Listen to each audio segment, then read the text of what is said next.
ഇത് കൊടുക്കേണ്ട സമയത്ത് അച്ഛൻ അപേക്ഷിച്ച് പറഞ്ഞപ്പോഴും യാചിച്ച് പറഞ്ഞപ്പോഴും ഇവരിത് എടുത്തു കൊടുത്തിരുന്നുവെങ്കിൽ ഞങ്ങളെ വീട്ടിൽ നിന്ന് 2 ജീവൻ ഉണ്ടായേനെ. അപ്പൊ ഈ 3 കാര്യങ്ങളായിരുന്നല്ലോ അന്ന് കരാറിലുണ്ടായിരുന്നത്. അപ്പൊ ആ കരാറ് പൂർണ്ണമാക്കിയോ? എന്താണ് അതിന്റെ ഇനി? അതെ, ആദ്യം അവർ ഞങ്ങളടുത്ത് പറഞ്ഞിരുന്നത് NM വിജയന്റെ എല്ലാ ബാധ്യതകളിൽ നിന്ന് തീർക്കുന്നായിരുന്നു പറഞ്ഞിരുന്നത്.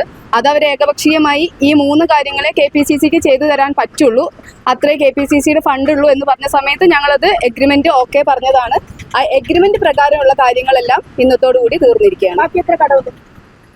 ബാക്കി കടങ്ങൾ ഇത് പാർട്ടി വരുത്തി വെച്ച ബാധ്യത എന്ന് പറഞ്ഞതുകൊണ്ടാണ് അന്ന് ഞങ്ങൾ എഗ്രിമെന്റ് സൈൻ ചെയ്തത്. പാർട്ടി വരുത്തി വെച്ച ബാധ്യതയാണ് ഇതിൽ കൂടെ തീർന്നിരിക്കുന്നത്. പിന്നെ ബാക്കിയുള്ളതെല്ലാം ഞങ്ങൾ അതിന്റെ വഴിക്ക് നോക്കും.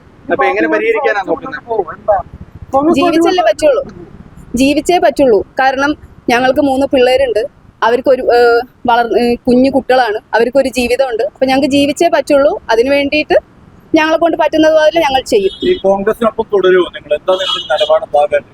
കോൺഗ്രസ് ആദ്യം ഞങ്ങളെ തള്ളി പറഞ്ഞപ്പോഴും പിന്നെ ഞങ്ങളെ ചേർത്ത് പിടിച്ചപ്പോഴും ഞങ്ങൾ ആ പാർട്ടിയുടെ കൂടെ നിന്നതാണ്.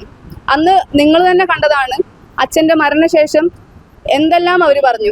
ഒരു 50 വർഷം കോൺഗ്രസിന് വേണ്ടി ജീവിച്ച് മരിച്ച ഒരാളോട്, കുടുംബത്തിനോട് കാണിക്കേണ്ട നീതി ആയിരുന്നില്ല അന്ന് കോൺഗ്രസ് എന്ന് പറഞ്ഞ പ്രസ്ഥാനം ഞങ്ങളോട് കാണിച്ചത്. എന്നിട്ടും അവർ ഞങ്ങളെ വീട്ടിലേക്ക് വന്ന സമയത്ത് 2 കൈയും നീട്ടി സ്വീകരിച്ചതാണ് ഞങ്ങൾ. അതിനുശേഷം അവർ പറഞ്ഞതുപോലെ എഗ്രിമെന്റും സൈൻ ചെയ്തു. ഇത്രയും മാസം 5-8 മാസം ഞങ്ങൾ ആ പാർട്ടിക്ക് വേണ്ടി തന്നെ അവർ പറഞ്ഞതുപോലെ ചെയ്തു. നിരന്തരമായി അവരുടെ അടുത്ത് ഞങ്ങൾക്ക് അവഗണനകളും ആക്ഷേപങ്ങളും മാത്രമാണ് കിട്ടിക്കൊണ്ടിരുന്നത്. അതുകൊണ്ട് ഇനിയിപ്പം ഈ കഴിഞ്ഞു പോയ ജീവിത സാഹചര്യങ്ങൾ എന്നെ പഠിപ്പിക്കുന്ന ഒരു കാര്യമുണ്ട്. അതുകൊണ്ട് എനിക്കൊരു വാക്കേ ഉള്ളൂ, ഞാൻ പറഞ്ഞ വാക്ക് തന്നെ ഞാൻ ഉറച്ചു നിൽക്കുന്നു. അതെ അതെ, അച്ഛന്റെ മരണശേഷവും ഞാൻ സംസാരിക്കുന്നത് എൻ്റെ കുടുംബത്തിന് വേണ്ടിയിട്ടാണ്, എൻ്റെ മക്കൾക്ക് വേണ്ടിയിട്ടാണ്. കാൽച്ചുവട്ടിലെ മണ്ണ് ഒലിച്ചു പോകുന്ന സമയത്ത് സ്വന്തം മക്കളുടെ ഭാവിക്ക് വേണ്ടി ഒരമ്മ ചെയ്ത കാര്യം മാത്രമേ ഞാൻ ചെയ്തിട്ടുള്ളൂ. അങ്ങനെ തന്നെ സൈബർ അറ്റാക്ക് കൂടെയും ജീവിക്കാൻ വരെ അനുവദിക്കാത്ത രീതിയിൽ ഓരോരോ പ്രവർത്തകരും ഇന്ന് ചെയ്തുകൊണ്ടിരിക്കുന്നത് എന്താണ്? സൈബർ അറ്റാക്ക് എന്ന് പറഞ്ഞൊരു ഭയങ്കര സംഭവത്തിൽ കൂടെ അവരെ എനിക്ക് പുറത്തിറങ്ങി നടക്കാൻ പറ്റാത്ത രീതിക്ക് എന്നെയും എൻ്റെ കുടുംബത്തിനെയും തേജോവധം ചെയ്തുകൊണ്ടിരിക്കുകയാണ്. അപ്പോൾ ഒരു കോൺഗ്രസ് കുടുംബത്തിനോടുള്ള നീതിയാണോ അത്?